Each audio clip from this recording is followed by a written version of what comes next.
When I was 18 years old, my father passed away from cancer. The years following were filled with emptiness and fear as I deeply mourned the loss of my father, the absence of my best friend, and the reality of a fatherless life, and the future thought of a wedding without a father-daughter dance. And that might seem silly and small to some people, but as a little girl, it wasn't. And it was something he and I talked about a lot. I tried to fill my life and fill this vacancy in my heart with all of the wrong things. I had lost my confidence, my hope, and my ambition, and I thought I was stuck, living a life without, living a life with less, and a life settling for a lesser version of myself. And in many ways, I felt like sin had stolen my dance from me, like the enemy had stolen my life from me. In John 10:10, Jesus says that the enemy comes to steal and kill and destroy. But Jesus has come so that we would have life and have it more abundantly. And that word abundant in the original Greek is perissos, which means excessive, more than enough, above and beyond what is necessary, super added. Jesus' main purpose was to give us life to the fullest. He came to give us a life of more, but the enemy loves to subtract. His whole purpose is to steal our hope, kill our confidence, and destroy our joy, our self-worth, and our relationships. His entire existence is about taking good thing after good thing away from our lives. Everything Jesus came to give us, the enemy has come to snatch from us. And for some of us, we can vividly think of the times the enemy has stolen from us. Events we've experienced have caused us to close up. Deaths in our lives have caused us to shut down, build walls, and dream small. For many of us, we have forfeited our dance. These hurts have caused us to be too afraid to want, hope, or reach for anything more. Enter Jesus. Jesus knows that our lives and our joys have been tampered with. He came to reclaim what was stolen from us. He came to bridge the gap between us and God that sin, sadness, and brokenness had created. He came not just to replace and fill into what was empty, but to fill us over the brim, above and beyond and abundantly. Jesus wants us to open up our hearts to Him and to invite Him to fill up and add on to our lives. He came so that we would have a super added life.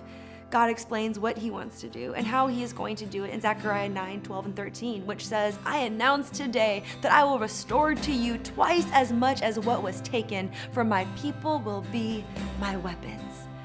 God doesn't just want us to survive our circumstances. He doesn't want us to just make it through a life of emptiness. He wants to restore unto us twice as much as what was taken, above and beyond what was lost, and exceedingly more than what was stolen from us.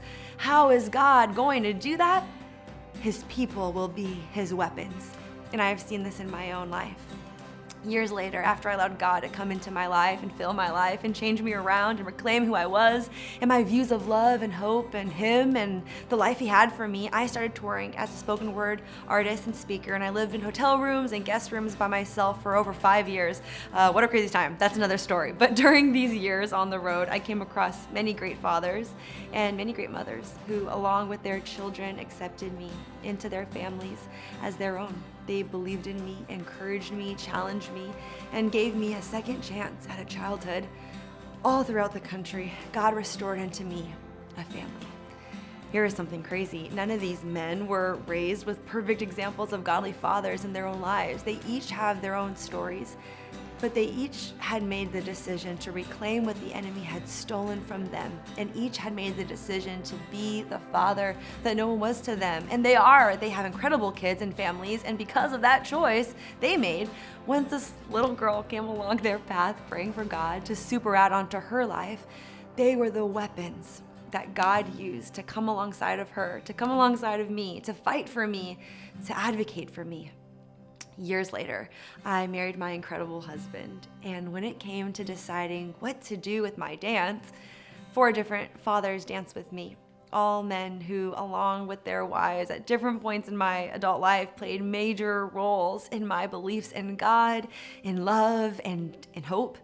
We danced to the Corinne Bailey Rae tune, Put Your Records On, and at different parts of the song, each man cut in. And as our friends and family watched, they were not seeing an absence of a role on that special day, but instead there was a surplus of fathers on this dance floor. I had never seen redemption clearer. I had never understood John 10:10's life abundant, petty sauce, super added in a more obvious way. God wants to restore unto us twice as much as what was taken from us, and his people are going to be his weapons. Through men of God, he is providing fathers. Through women of God, he is providing mothers. Through the family of God, through his church, God is providing mentors, teachers, big sisters and brothers, best friends and companions, husbands, wives, sons and daughters. God wants to add on to our lives a family, a community, and a team that is far larger than we could have ever imagined. Ephesians 2:19 says, "You are no longer called outcasts and wanderers, but citizens with God's people, members of God's holy family, and residents of his household." One amazing thing about being a child of God is that we're not the only one. There are many children, many people that God wants to pour out his goodness upon, many people that Jesus came to give abundant life to, and many people that God wants to heal, renew, and restore. And we are the weapons for one another. We are how God is going to restore to his other children twice as much as what was taken from them, twice as much as what was stolen from them. Not only will God use his people to do a miracle in our lives, but he also wants to use us to be the miracle in someone else's life. After I danced with those 4 amazing dads, I danced with my awesome brother-in-law and then ended my dance with my little brother, Elijah. I love my little brother. He's almost a foot taller than me and calls me his little sister, but whatever, this is my video. He's my little brother. Elijah was 12 when we lost our father, and he was the first one to grab onto me and hold me as I found out that our dad had passed. And he was also the last one spinning me on that dance floor at my wedding that beautiful autumn day. And Elijah is now a leader in a ministry to the homeless, a supervisor in a retail store, and is a basketball coach to inner city boys. The love of God is strongly alive in him. I am so proud of the man he is, and I am continuously learning from him. One day, I asked him why he's so passionate about coaching. Where did this ambition come from? He answered me, "None of those boys will grow up and say they didn't have a man in their life cheering them on. I will be there. Coach Elijah will be there." Elijah chose not to be a victim, but instead to be a weapon.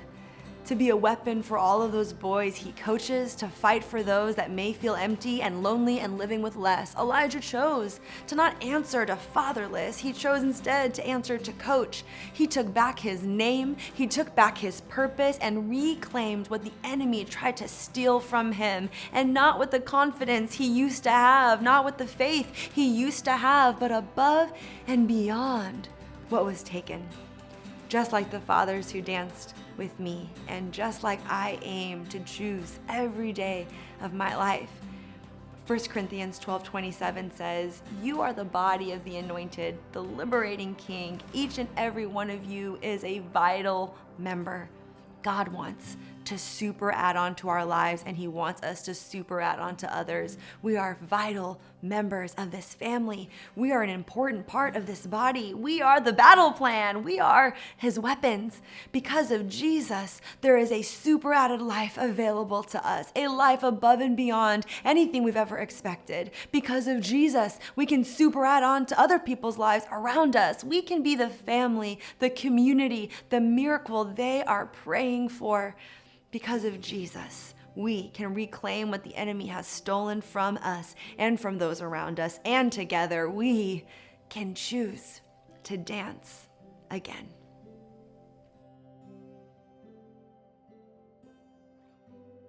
Here are some questions and a challenge for you to dive more into this idea. This video is based off a chapter in my book, Super Added, called Super Added Family and Super Added Weapons. And the personal story I share of my wedding and all the fathers, that is included in greater detail in my book, I Have a New Name, in a chapter called The Dance. I sort of mixed them together for this video. And of course, if you want to dive more into these stories, you can get those books. But just in case reading isn't your main jam, I want to give you 4 questions and a challenge from these books to think on today. 1. Who has been a weapon for you? Who has fought for you? 2, who have you been a weapon for in the past? Who have you fought for? 3, who are you currently coming alongside of on this dance floor of life, on this battlefield? 4, how can you be more intentional with reaching out to people and adding them into your community and your family? How can you super add on to someone else's life? Here's a challenge for each of us. For some of us, we need to be intentional in seeking out members of the family of God and asking them to join us on our journey. When we find these people, we'll need to be brave enough to be vulnerable. It's not easy to reach out. It's not easy to open up, but through his people, God wants to surround the lonely with families. He wants to restore unto us far more than what was taken, and he wants to abundantly add on to our lives a community that is far deeper and wider than we have ever hoped for. And I hope you pursue and embrace God's super added family into your life. For others of us, we need to be aware of those who may need to be surrounded. Perhaps we are the family that can super add onto other lives. Who around us needs a mentor? Who is someone that has nowhere to go for the holidays? Who are people that we can pour God's love into, invite into our communities, and be the weapon God wants to use so that he can reclaim and rebuild their lives? It won't be easy for them to reach out. It won't be easy for them to open up.